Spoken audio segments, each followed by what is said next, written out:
الحمدللہ رب العالمین والصلاة والسلام علی سید المرسلین اما بعد فاعوذ باللہ من الشیطان الرجیم بسم اللہ الرحمن الرحیم۔ فرمان آخری نبی صلی اللہ علیہ وآلہ وسلم کہ ایک بار اللہ تعالیٰ کے چاروں مقرب فرشتے میرے پاس آئے اور سب سے پہلے جبرائیل علیہ السلام نے عرض کی یا رسول اللہ صلی اللہ علیہ وسلم، جو آپ کا امتی آپ پر روزانہ 10 مرتبہ درود پاک پڑھے گا میں اسے پلس راز سے بجلی کی تیزی کی طرح سے گزار دوں گا۔ پھر سیدنا میکا علیہ السلام آگے بڑھے اور عرض کی یا رسول اللہ، جو آپ کا امتی آپ پر 10 مرتبہ درود پاک پڑھے گا میں اسے حوض کوثر پر لے جا کر سیراب کروں گا۔ پھر سیدنا اسرافیل علیہ السلام نے عرض کی کہ یا رسول اللہ، میں بارگاہ رب العزت میں اس وقت تک پڑا رہوں گا جب تک کہ اس کی بخشش نہ ہو جائے۔ اور ملکن موت جناب عزرائیل علیہ السلام نے عرض کی کہ یا رسول اللہ صلی اللہ علیہ وآلہ وسلم، اس کی روح میں اس طرح آسانی کے ساتھ قبض کروں گا جس طرح میں انبیاء کرام کی روحیں نکالتا ہوں۔ صلو علی الحبیب صلی اللہ علی محمد وعلی آلہ وصحبہ وبارک وسلم۔ آج موضوع موت کے بارے میں اللہ رب العزت فرماتا ہے کہ ہر جاندار نے موت کا مزہ چکھنا ہے۔ کل نفس ذائقۃ الموت، کہ ہر جاندار نے موت کا مزہ چکھنا ہے۔ کل من علیہا فان، کہ دنیا کی ہر چیز فنا ہونے والی ہے۔ جب ہم آئے تو ہوئی اذان، جب چلے تو ہوئی نماز، اتنی قلیل وقت میں ہم آئے اور چلے گئے۔ میری بہنوں، ہماری زندگی کیسی ہے کہ انسان جیسے کہ کسی گاڑی میں سفر کر رہا ہے، نہیں معلوم کب اسٹیشن آ جائے اور وہیں پلیٹ فارم پر اترنا پڑ جائے۔ اتنی غفلت نہ کر تو بازی خدا کے واسطے، مرغ و ماہی سب اٹھے یاد خدا کے واسطے، حیف تو سوتا رہا ہر وقت آسان، کر تو کوئی اچھا عمل خدا کی رضا کے واسطے۔ موت ایک دن آنی ہے، انبیاء بھی اس سے بری نہیں، کر لے تو تیاری سفر ندا کے واسطے۔ میری بہنوں، نہیں معلوم کب اسٹیشن آ جائے، پھر ہمیں وہی پلیٹ فارم پر اترنا پڑ جائے، پھر وہاں بات بنائی نہیں جائے گی۔ جیسے ہم بات بنا لیتے ہیں کہ ایسے نہیں، کوئی نیکی کی طرف اور نماز پڑھو۔ جیسے ہم کہتے ہیں کہ ہم ذکر کے حلقے میں آ جاؤ، تو بات کہتے ہیں نہیں مجھ سے آیا نہیں گیا، میں نے کپڑے دھونے ہیں، میں نے برتن دھونے ہیں، میرے مہمان آ گئے، میرے بغیر تو کوئی کھانا نہیں بنتا۔ تو میری بہنوں، اس وقت بات بنائی نہیں جائے گی، ہمارے جسم کے اعضاء بول اٹھیں گے۔ میرے نبی پاک صلی اللہ علیہ وآلہ وسلم نے فرمایا زبان پر تالے لگ جائیں گے، آنکھیں گواہی دیں گے کہ یا اللہ مجھ سے بدنگاہی کرتا تھا، یا اللہ فلمیں ڈرامے دیکھتا تھا، یا اللہ مجھ سے ہر گندی چیز مجھ سے دیکھتا تھا۔ پاؤں کہیں گے یا اللہ نیکی کے راستے پہ تو جاتا ہی نہیں تھا، برائی کی طرف دوڑ دوڑ کر جاتا تھا۔ اور کان کہیں گے غیبتوں میں لگاتا تھا، بری باتوں میں ہمیں لگاتا تھا، یا اللہ یہ مجھ سے گانے سنتا تھا، یہ مجھ سے غلط باتیں مجھ سے سنتا تھا۔ اور ہاتھ بھی کہیں گے یا اللہ مجھے صحیح استعمال نہیں کیا۔ بتاؤ اس وقت ہمارا کیا بنے گا؟ جب تو جسم کی آج جسم کو بنانے کے لیے ہم کتنی کوشش کرتے ہیں، مگر جب یہی ہماری مخالفت ہو جائے گا۔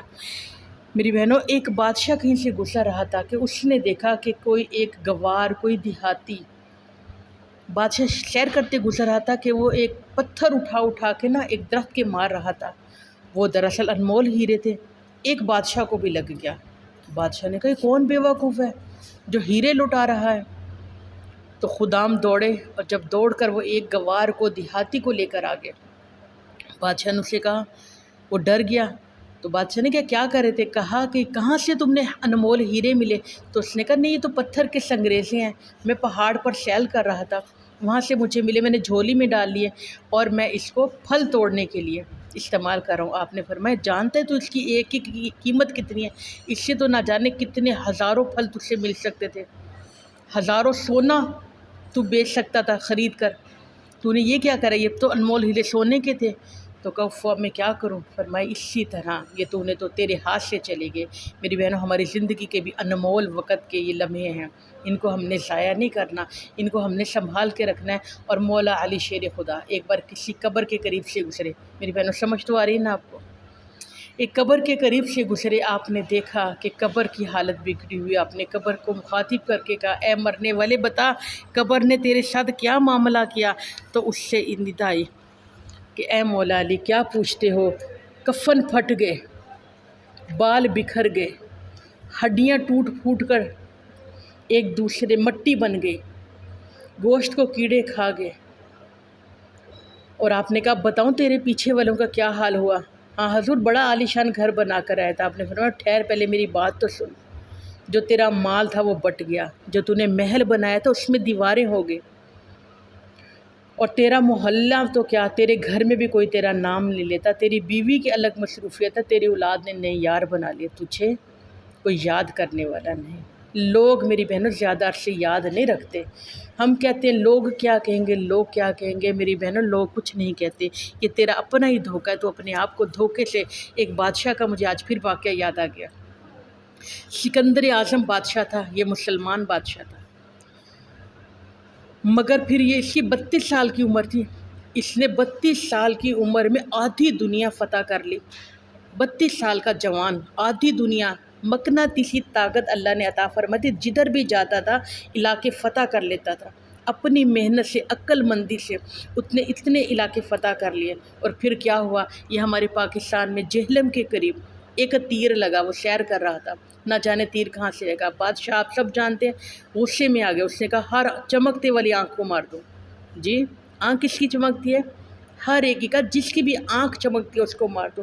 آدھی دنیا میں کا تو حکمران تھا، اب لوگوں نے مردوں کو بھی مارا، عورتوں کو بھی مارا، بچوں کو بھی قتل کروا دیا۔ اب بادشاہ کچھ عرصے کے بعد باہر نکلا، پھر دیکھا ابھی پھر لوگوں کی بھیڑ ہے، کہ جمع کہے تو بوڑھے لوگ ہیں، کہ ان کو بھی مارو، تمہیں کہا تھا ہر چمکنے والی آنکھ کو مارو۔ اب بوڑھوں کو بھی مارا، بوڑھی عورتوں کو بھی مارا، کمزوروں کو بھی مارا، ضعیفوں کو بھی مارا۔ پھر ایک دن پھر بادشاہ گزرا، پھر دیکھا کہ بلی کتے پھرے، کہا میں نے تمہیں کہا تھا کہ ہر چمکتی والی آنکھ کو مارو۔ پھر کبوتروں کو بھی مارا، کتوں کو بھی مارا، بلیوں کو بھی مارا، ہر ایک کو مارا۔ اور یہ یونان کا رہنے والا بادشاہ، بابل شہر میں رہتا تھا، بہت امیر قریب بادشاہ۔ پھر کیا ہوا، تیر لگا، پھر بخار ہو گیا، پھر زمین پر بیٹھ گیا، پھر ایڑیاں رگڑتا رہا، پھر موت کا جھٹکا لگا، ہوئے نامور بے نشاں کیسے کیسے، ہوئے نامور بے نشاں کیسے کیسے، زمیں کھا گئی نوجواں کیسے کیسے، جگہ جی لگانے کی دنیا نہیں ہے، یہ عبرت کی جا ہے تماشا نہیں ہے۔ پھر اس نے کیا کہا، وہیں ایڑیاں رگڑا ہے جہلم کے قریب، 2 ہفتے کا سفر رہ گیا گھر جانے کے لیے۔ یہ اس کی بات بتا رہی ہوں جو ایک صوبے کا وارث نہیں ہے۔ آج تو ہم گھر میں کہتے ہیں میرے گھر میں ایسے ہوتا ہے، اب غور کرو جس کی بات بتا رہی ہوں، یہ ایک گھر کا مالک نہیں، ایک شہر کا نہیں، ایک صوبے کا مالک نہیں، بلکہ آدھی دنیا فتح کرنے والا، آدھی دنیا کا مالک ہے، جس کی میں آپ کو بات بتا رہی ہوں۔ ایڑیاں رگڑتا رہا، سکندر بادشاہ کی بات بتا رہی ہوں، ایڑیاں رگڑتا رہا، زمین پر زور زور سے پاؤں مارتا رہا، اور کہتا رہا کہ لوگوں میری سلطنت لے لو، میری تمام دولت لے لو، مگر مجھے 2 ہفتے کی زندگی کی مہلت دے دو، میں پردیس میں مرنا نہیں چاہتا، میں اپنے دیش میں مرنا، یونان میں مرنا چاہتا ہوں۔ تو پھر کہنا چاہیے نا، مٹی دائے مٹی دائے، مٹی دائے مٹی رہنا ایک آدھی بلے بلے، مٹی دائے مٹی رہنا ایک آدھی بلے بلے، اج مٹی دے اتے بندے کل مٹی دے تھلے۔ کہا مجھے مہلت دے دو، رب کا قانون ہے، جب وقت آ جائے تو مہلت نہیں ملتی۔ میری بہنوں اپنی زندگی کو عاجزی کے ساتھ گزارو، جھک کر گزارو۔ اور پھر بادشاہ نے پتہ کیا کہا تھا، جب میں مر جاؤں تو میرے ہاتھ کفن سے باہر نکال دینا، تاکہ لوگ دیکھ لیں 32 سال کا نوجوان، آدھی دنیا پہ حکومت کرنے والا، ساتھ پیسہ کچھ نہیں لگا، کچھ نہیں ساتھ لے کر گیا۔ جگہ جی لگانے کی دنیا نہیں ہے، یہ عبرت کی جا ہے تماشا نہیں ہے۔ اور میاں محمد بخش کا بھی شعر یاد ہے، کہتے جڑے کہندے سی مران گے نال تیرے، اج انہاں بھی باریاں ماریاں نے، جڑے ترسدے سی تیری دید نو دینی راتی، اج انہاں بھی بازیاں ہاریاں نے، جدو خزاں نے باغ وچ وال کھولے، پنچھی اڑ کے مار کے اڑاریاں نے۔ محمد بوٹیا جھوٹا جگ سارا، سچیاں مدینے والے دیاں یاریاں نے۔ جی ہاں میری بہنوں، اللہ اور نبی کی یاریاں سچی ہیں۔ نبی پاک صلی اللہ علیہ وآلہ وسلم نے فرمایا، امیر آدمی قیامت کے دن چیونٹیوں کی طرح سے ہوگا۔ امیر آدمی قیامت کے دن چیونٹیوں کی طرح سے ہوگا، اور غریب چلیں گے تو ان کو مسل کر چلے جائیں گے۔ یہ وہ امیر آدمی جو تکبر کیا کرتے تھے، جو غرور کیا کرتے تھے، جو اپنے آپ کو بہت ہی بڑا سمجھتے تھے۔ اور ویسے تو امیر عثمان غنی رضی اللہ تعالیٰ عنہ بھی بہت امیر تھے، اور عبد الرحمن ابن عوف بہت امیر تھے، حضرت سلیمان علیہ السلام بھی بہت امیر تھے، مگر یہ عاجزی والے تھے۔ میں ان امیروں کی بات کر رہی ہوں جو غرور کرتے ہیں، تکبر کرتے ہیں، اکڑ کر چلتے ہیں۔ اللہ میری بہنوں جب شان دیتا ہے وہ اللہ والی شان لینی ہے ہم نے، اور جنت بھی ہماری مشتاق ہوتی ہے۔ میری بہنوں نبی پاک صلی اللہ علیہ وآلہ وسلم نے فرمایا جب بندہ جس جگہ پہ دفن ہوتا ہے اسی جگہ سے اس کا خمیر لیا جاتا ہے۔ آج ہم کہتے ہیں کہ باہر مر گیا، اس کی لاش پاکستان منگاؤ، دیکھو کہ برف میں، اور اللہ کے نبی فرماتے ہیں ایک اور بہت غور والی بات ہے، آپ نبی پاک صلی اللہ علیہ وآلہ وسلم نے فرمایا جیسا زندہ کو تکلیف ہوتی ہے ایسی مردے کو تکلیف ہوتی ہے۔ اب دیکھو برف کے اندر آپ ہاتھ رکھو، کیسے آپ کو تکلیف ہو جائے، کیسے ہاتھ جل جائے گا، کیسے ٹھنڈا ہو جائے گا۔ ایسے جو غیر ملکوں میں مرتے ہیں جن کو پلایا جاتا ہے، ایسے برف کے اندر ان کو تکلیف ہوتی ہے، یہاں تک کہ ایک مکھی بھی بیٹھ جائے تو اس کو مردے کو تکلیف ہوتی ہے۔ اور میرے نبی پاک صلی اللہ علیہ وسلم نے فرمایا کہ فوراً ان کو دفنا دو، دنیا نال نہ گئی ہے اتھو چل گئے سارے کلے۔ اور میاں محمد بخش نے فرمایا آج کہتے ہیں مجھے اس نے لوٹ لیا، مجھے اس نے لوٹ لیا، میں پریشان بڑا ہوں۔ تو میاں محمد بخش فرماتے بس کر میاں محمد بخشا تے موڑ قلم دا گھوڑا، ساری عمر تیرے دکھ نہیں مکنے تے ورکا رہ گیا گچے تھوڑا۔ جی ہاں، بہت کم ورکہ رہ گیا، آخرت کی کب تیاری کرنی ہے، آخرت کے لیے کب سوچنا ہے۔ اور میرے نبی پاک صلی اللہ علیہ وآلہ وسلم نے ہمیں ایک طرز زندگی ایک ہمیں پیش کر دیا، ہمارے سامنے رکھ دیا کہ اس طریقے سے چلو۔ صراط الذین، اللہ فرماتا ہے کہ راستہ ان لوگوں کا جن پر میں نے انعام کے انعام یافتہ کون لگا ہے، یہ ہمارے بزرگ ہیں، میرے نبی پاک صلی اللہ علیہ وسلم کی سنت ہے، اس پر چلتے رہیں گے۔ اور ہمارے بزرگ نے تو ایک کمال بات بتائی، جو لوگ کہتے ہیں نا کہ دل نہیں لگتا نماز میں، موت سے دل گھبراتا ہے، فرمایا کہ کچھ ایک گھنٹہ نہ جا کر اپنے شہر کے بڑے ہاسپٹل میں ایمرجنسی وارڈ کے سامنے کھڑے ہو جاؤ۔ اور میری بہنوں میں قسم کھا کے کہہ رہی ہوں کہ ایک دفعہ ایسے میرا اتفاق ہوگا، فیصل آباد کے الائڈ ہاسپٹل میں میری بیٹی بیمار تھی، تو میں ادھر ہاسپٹل میں اوپر والے وارڈ میں، تو تھوڑی دیر کے لیے آپ یقین کرو کہ 15 منٹ نہیں کھڑی ہوئی کہ پتہ نہیں کتنے جنازے آ رہے ہیں اور جا رہے ہیں۔ فرمایا لوگوں، بزرگ فرماتے کہ جاؤ ایمرجنسی وارڈ کے سامنے تم 1 گھنٹہ گزار کر آؤ، پانی کی ٹھنڈی بوتلیں جو فروٹ لے جاؤ، جو ان کے ساتھ لواحقین ان میں تقسیم کر دو، تمہیں پتہ چلے گا تمہاری زندگی کتنی قیمتی ہے۔ اور امام راضی بھی فرماتے والعصر، اللہ نہیں فرماتا، سمجھ تو آ رہی ہے نا، والعصر ان الانسان لفی خسر، اللہ فرماتے انسان تو خسارے میں، قسم ہے مجھے زمانے کی، انسان خسارے میں۔ تو امام راضی فرماتے میں نے سوچا کیسے انسان خسارے میں، انسان تو چاند پر پہنچ گیا، انسان تو ہوا میں جہاز اڑا لیتا ہے، سمندر کا سینہ پھاڑ کے وہ تجارت کر لیتا ہے، جہاز بحری جہاز چلا لیتا ہے، اپنے زور بازو پر وہ گھوڑے نچا لیتا ہے، کیا کچھ کر لیتا ہے انسان۔ انسان کیسے ایٹمی طاقت بن گیا، انسان کیسے خسارے میں۔ تو کہتے ہیں کہ میں دلی کے بازار سے گزر رہا تھا کہ ایک برف فروش برف بیچ رہا تھا اور آواز لگا رہا تھا لوگوں رحم کرو، لوگوں رحم کرو، میری اثر راس بھی اگر تم نے نہیں خریدی تو میری اثر راس بھی بہہ جائے گی۔ تو مجھے سمجھ آ گیا کہ انسان ایسے خسارے میں، ہم نے تو اپنا وقت ایسے فضولیات میں گزار دیا، دوستوں کے ہاں گپوں میں لگا دیا، فون پہ لمبی کال کر کے گزار دیا، تو مسلح پر کب آنا ہے؟ اس سے پہلے کہ جناب اسرائیل آ جائیں، پھر بات بنائے نہیں بنے گی، تیرے جسم کے اعضاء بول اٹھیں گے، جی ہاں تیرے جسم کے اعضاء تیرے خلاف ہو جائیں گے۔ اور پھر لوگ کہتے ہیں کہ ہم دین کا کام کرتے ہیں، یہاں پہ ایک اور بات کہ میرے پاس کوئی بیٹھتا نہیں، میرے پاس آتا نہیں۔ احمد بن حنبل کا واقعہ، بس اس کے بعد میں آپ سے اجازت چاہوں گی۔ احمد بن حنبل جو مکے مدینے میں تمام حنبلی لوگ ہیں، جب میں عمرے پہ گئی تو وہاں پہ مجھے ایک دوست ملی، ہمارے ساتھ اکثر وہ روزہ کھولتی تھی، تو ایک دن میں نے پوچھا تو اس نے مجھے کہا حنفی، میں نے کہا حنفی، وہ کہتی حنبلی، تو مجھے پتہ چلا کہ وہاں پہ بہت سارے ملنے کا اتفاق ہوا، تو مکے اور مدینے میں زیادہ حنبلی لوگ ہیں، اور کتابوں میں بھی آپ نے پڑھا ہوگا اور میں نے دیکھا بھی الحمدللہ۔ تو احمد بن حنبل فرماتے ہیں کہ نا ایک شخص آ گیا، حضور آپ کے پاس تو لوگ بیٹھتے نہیں، فرمایا تو میرا جنازہ دیکھنا، پھر تم دیکھنا۔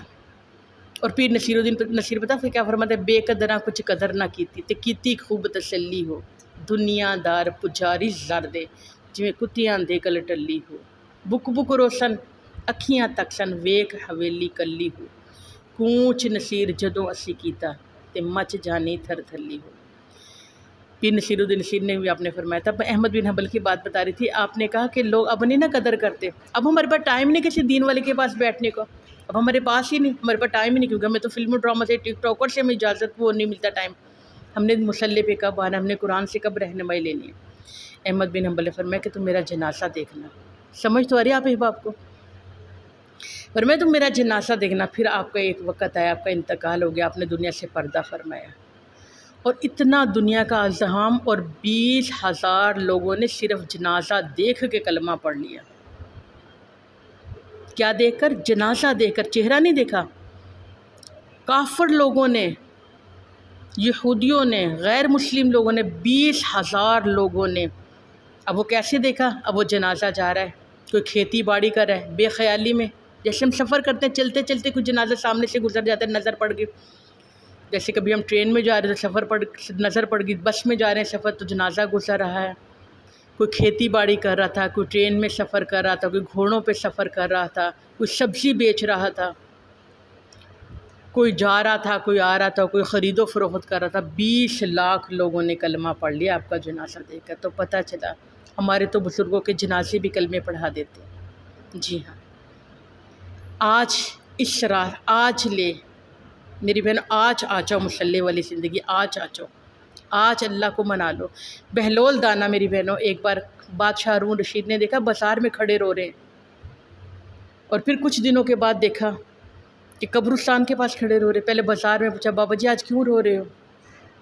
تو بابا جی نے کہا کہ جب میں نے ان کو دیکھا، لوگ دنیا کی رنگینیوں میں لگ رہے، مال دھوکہ دے دے کے بیچ رہے ہیں، دکھاتے اچھا ہے دیتے ہلکا ہے، مجھے ان کے حال پہ رحم آ گیا، تولتے کم ہے پیسے زیادہ بتا کر لے لیتے ہیں، تو اتنا رنگینیوں میں رب سے اتنے دور ہے، تو مجھے ان کے حال پہ رحم آ گیا۔ پھر میں اللہ کے پاس، اللہ بندے تیرے پاس لے آؤں، اللہ نے کہ ان کو لیا، میں راضی ہو جاؤں گا۔ میں لوگوں کے پاس، لوگوں نے کہا جا اپنا کام کر، جیسے جوان ہوتا ہے نا اسے دعوت دیتے ہیں تو کہتے جا تو اپنا کام کر، کل لوگوں نے میرا، تو مجھے ان کے حال پہ رحم آ گیا، تو مجھے رونا آ گیا۔ کچھ دنوں بعد پھر بادشاہ نے دیکھا آج قبرستان میں کھڑے رو رہے ہیں، پوچھا بابا جی آج پھر رو رہے ہو؟ ابھی کچھ دنوں پہلے بازار میں آج قبرستان، بات کل والی بات ہے، آج کوئی نئی بات نہیں۔ کیا بات ہے؟ کب وہ لوگ آج قبروں میں آ گئے، آج کفن پھٹ گئے، آج بال بکھر گئے، ہڈیاں زمین میں مٹی بن گئی، گوشت کیڑے کھا گئے، تو مجھے آج ان کے حال پہ رہے۔ پھر میں ان کے پاس گئے، تمہارا رب سے تمہاری صلح نہ کروا دوں؟ تو بندوں نے کہا ہاں بہت برا حال ہے، قبر کو تو حیا ہی نہیں آیا، کیڑے مکوڑے تو شرم ہی نہیں کرتے، زمین میں تو بڑا پروٹوکول تھا، لوگ سلام کرتے تھے، لوگ کھڑے جھک جھک کے ملتے تھے، زمین میں تو بڑا برا حال ہے۔ اللہ سے کہ میں رب کے پاس گیا، آج رب نہیں مارا بندے مارا ہے۔ میری بہنوں ہاں، اس سے پہلے کہ یہ وقت آ جائے، موت کا فرشتہ آ جائے، جناب اسرائیل آتے پھر مہلت نہیں ملتی۔ آج ساواں ونے تے راواں ونے، ہاں جی، موسم بھی اچھا ہے، ہوا بھی بڑی پیاری ہے، زمین بھی بڑی پیاری ہے۔ مثلاً ایک دفعہ سبحان اللہ کو بولو ہاں ذرا، سبحان اللہ، الحمدللہ، اللہ اکبر، لا الہ الا اللہ۔ میرے نبی پاک صلی اللہ علیہ وآلہ وسلم نے فرمایا جو کلمے پڑھو گے جنت میں درخت لگ جائے گا۔ مثال کے طور پہ ابھی سبحان اللہ پڑھا، جنت میں ایک درخت، الحمدللہ پڑھا، دوسرا درخت، سبحان اللہ اکبر پڑھا، تیسرا درخت، لا الہ الا اللہ پڑھا، چوتھا درخت۔ کتنا آسان ہے درخت لگانا، ان درختوں کو لگاتے چلی جاؤ۔ اللہ رب العزت مجھے اور آپ سب کو سعادت عطا فرما دے، آمین اللہم آمین۔ صلو علی الحبیب صلی اللہ تعالی علی محمد وعلی آلہ وصحبہ وبارک وسلم۔